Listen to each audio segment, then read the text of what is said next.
Uh, Feeding problem in cleft lip and palate children or infants is a big concern for the parents. They have lots of queries and apprehensions about the feeding, whether the feed is getting into the nose, getting into the brain, other structures of the head.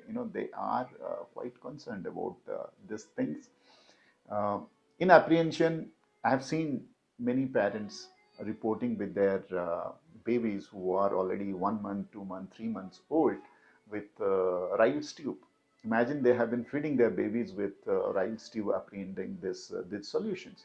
Number one, we need to educate them. That is for sure. But at the same time, we have to find a solution. We thought of finding a solution which is easy, affordable, and for our community, for our need, easy to use and maintain. We designed a nipple with lateral wings. A simple nipple with lateral wings, so that when the nipple is placed inside the mouth of the child, the wings, they rest on the palatal halves, bridging the defect. It becomes like a maxillary plate, so that the baby can press the nipple and draw the feed. Two ways infants feed.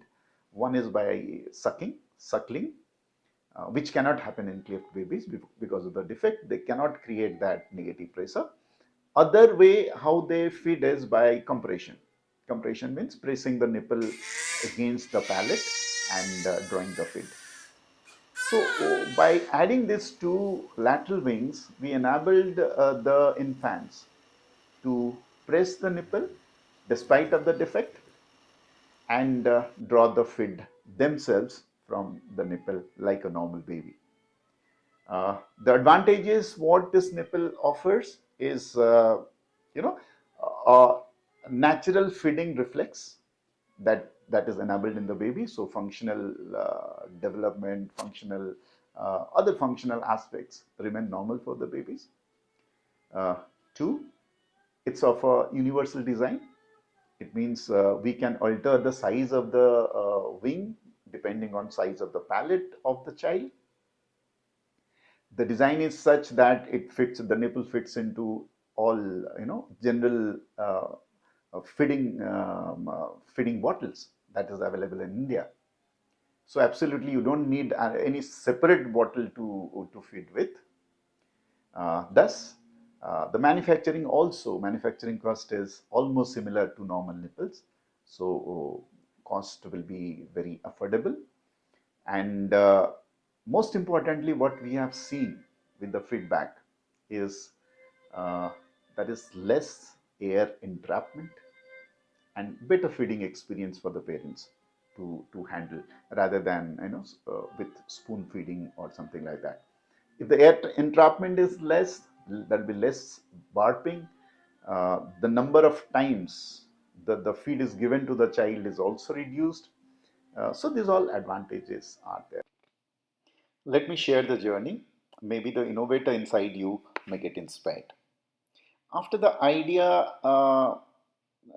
hit us to have lateral wings on the nipple, we first made a prototype in 1 millimeter bioplast sheet, wherein the nipple and the palatal plates were fabricated separately and joined together.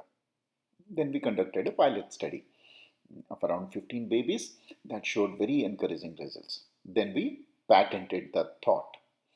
Uh, then the real challenge was how to make a universal design in food grade silicon material for community level use. We prepared a project, applied for ICMR grant. The project was accepted by ICMR, and thus we got the funding to develop this nipple. Let's see how to use this nipple. First, we'll take the nipple, try it in the child's mouth. If required, we can make alterations to the lateral wings so that it is comfortable for the child to use it as a feeder. As we place the nipple or the bottle for the first time, most of the times we find a stage of rejection from the child. That's in the first attempt. Maybe on an average, I have seen fourth attempt or so, the baby finds it good and starts accepting the bottle.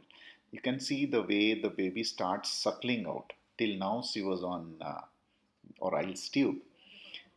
Then the next day we can go for the tapings, you can go for nasal elevation, at the same time we can go for the feeding. At present we are working on the design where the nipple will act as a passive maxillary plate, prevent the tongue from interfering or getting into the defect, and help in alveolar molding. Uh,